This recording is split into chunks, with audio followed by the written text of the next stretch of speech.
Welcome to the podcast series, Small Business Survival Conversations. Through our weekly conversations, we hope to provide you with strategies and insights, knowledge and expertise to enlighten you as you work to build and grow your business. Here are your hosts, Anna Steinfest and Dr. Michael Troyer. Hello, everyone, and welcome to Small Business Survival Conversations. I'm here with my colleague, Anna Steinfest. Hello, Anna. Hello, everyone. And I'm Michael Troyer. And today our topic is 5 keys to a better presentation. Now, I want you to think, we're not just saying presentation in terms of a big audience.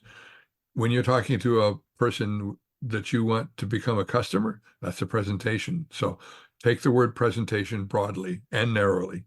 5 keys to a better presentation. Well, Michael, just to let you know that like yesterday, I had to do a presentation for some of the services we provide. It's just suddenly. And I think that all business owners, we have to be ready. We have to be ready. But the best part is, number one, you have to know who is in your audience, who they are. What do they really already know about you, about your service, about your products, and what are they hoping to learn from you? That's really important, that last one. What are they hoping to learn from you? I am guilty of something, and Anna will be kind and not admit that she's seen this in me, but when I do a presentation, I pack the World Book inside that presentation. I take the Encyclopedia Britannica and Wikipedia and pack it in there because it's all so important.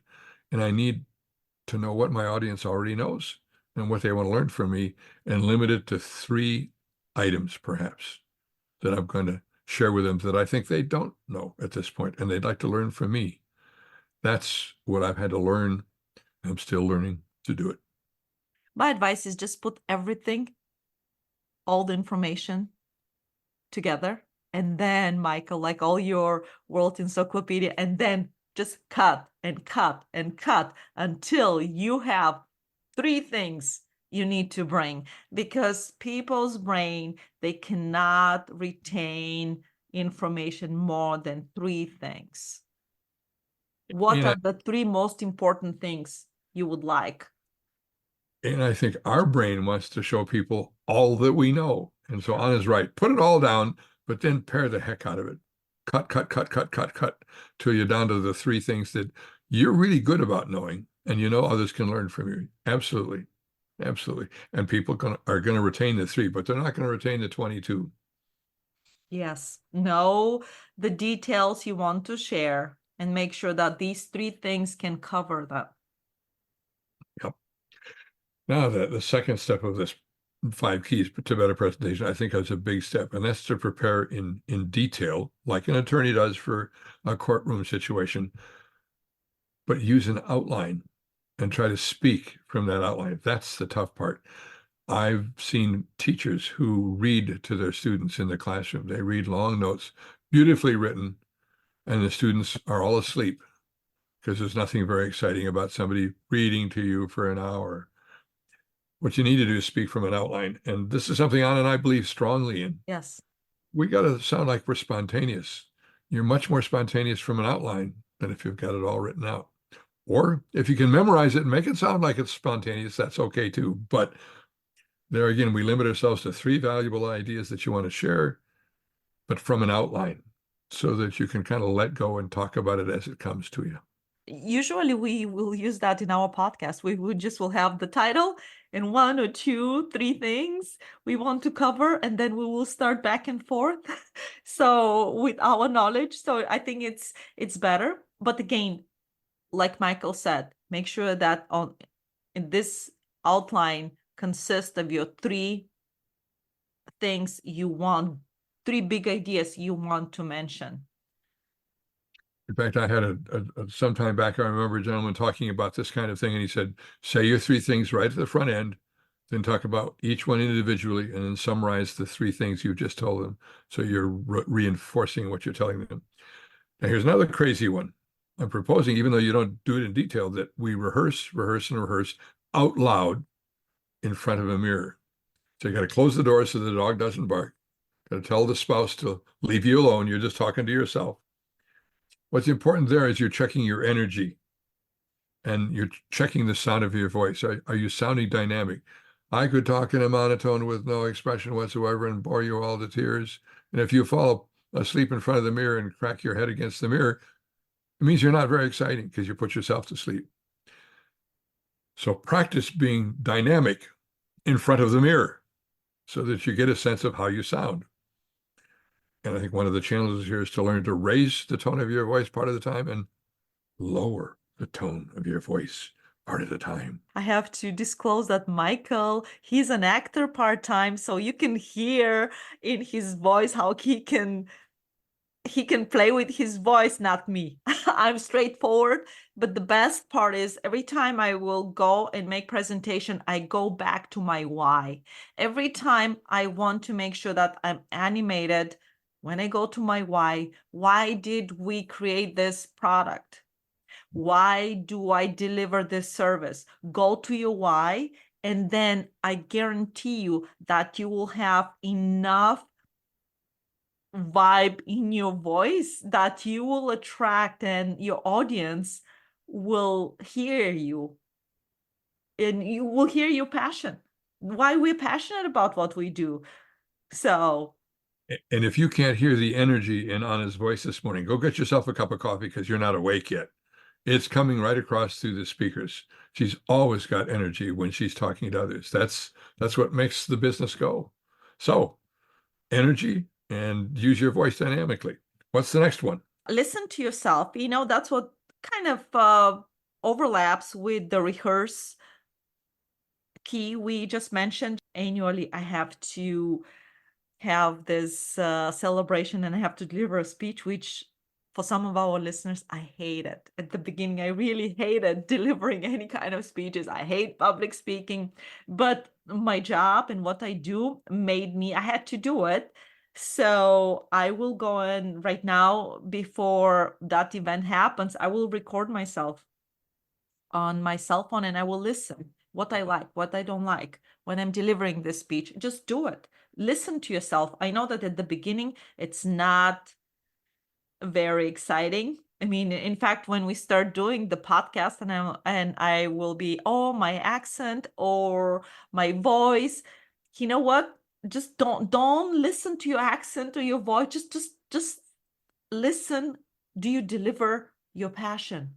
Does the audience can accept what you're telling them? And you will make some adjustments. So What's also important about what Anna said, and she pointed to me as an actor. I don't know if she's been on stage, but she's doing a trick that actors use. We often, in rehearsing a play, we put it all on our phone or our computer, and we have the other voices saying other lines, and then we say our line in response to those voices. But you hear two things. One, you get your lines correct, but the other thing is you hear your voice coming across, and whether it's conveying the intent, the energy, the passion, whatever it needs to be in saying your lines. So again, we're doing it audible, and that's the power of what Anna just said. Use your phone to check yourself and see if it's coming across the way you want it to come across. The other piece that I want to touch on here too, that when I write something, and I'm like Anna, we said in another piece, I put everything down that I want to get down, and I work my way back through it to correct and improve upon it. And I start reading it to myself, but I'm trying to listen as if I were someone else listening to my words. And I'm asking myself, would they understand what I'm saying here? This is something Anna's taught me. I have a tendency to grab words sometimes that just aren't very useful in a presentation. They're too big. They don't quite hit the ear the way they should. So I spend a lot of time listening to myself as if I were not myself, but somebody else, and saying, would that other person understand what I'm saying? That's what you need to do, whether it's an oral presentation or even a written presentation, is to listen hard to say, is my idea coming across to somebody who is not me? That's a tough one, but you got to do that because you get better. Anna has made me much better at that because she's a very kind but tough critic. no, it's just You are. simplicity. I like simplicity because a lot of times people, when they use big words, they think they're saying a lot. No, if you simplify it and if you can explain your product or service to your grandmother, that is a success. if your presentation makes sense to your grandmother, that is a success. And that's what Michael was saying, is like, just use simple words, make sure that everyone can understand, because your audience, they don't know the technical side of your product or service. They don't need to know the technical side. You need to know that. You need just to tell them a story, like toddler, tell them a story, why it's beneficial for them, what is the benefits for them to utilize your product, to purchase your service, things like that. That's what they need to know. And I think the key there that Anna said is keeping it simple. I'm thinking, websites are another form of presentation, by the way. And I can tell you how many times I go to a website and I've got 5 paragraphs to read to try to understand what this company does. And I never get to the 5th paragraph. I've already moved on to something else. I'm now a person, you've got to say it succinctly and quickly and simply. If you don't, you got 10 seconds to capture my interest. If you don't get it done in those 10 seconds, I tend to move on. Computers, this whole technology stuff has made me much more demanding of how you get your point across. And it can't go into paragraph and paragraph. It has to be simple. And I have to add something. I really hate, and I have to share this with our audience. I really hate when during a presentation, you have half an hour talks about me, the presenter. Don't start with that. Your audience doesn't need to know that. Even if you have just one sentence about you and your company at the beginning, that's fine. You can finish with why you are the best in this. They don't need to hear this. They need to hear how I'm going to solve their problem. That's why they even hearing you and listening to you on the first place. And sometimes even I catch myself on YouTube videos. Every time they start with this, I know that it's fashionable to have intro, things like that. Well, you know what? 7 seconds, I'm gone. So right now, because of the society, the way we live, you tell me how at the very beginning, you're telling me why it is beneficial for me. And then at the end, you will talk about your credentials and why you can do it. And in our podcast, Small Business Survival Conversations, we don't tell you anything about ourselves. It's important simply to get into our podcast. Wouldn't it be boring if the first 5 minutes of a 10-minute podcast was always about what Anna's done in her life and what I've done in my life? That doesn't hold your attention. Absolutely, so, Michael. And so the last, yeah, go ahead. I know that it's a little bit longer than our norm, but our last key to a better presentation is always end up with the call of action. What is the next step? What more do you want to know about this idea? Here's where you go. Mm-hmm. Do it.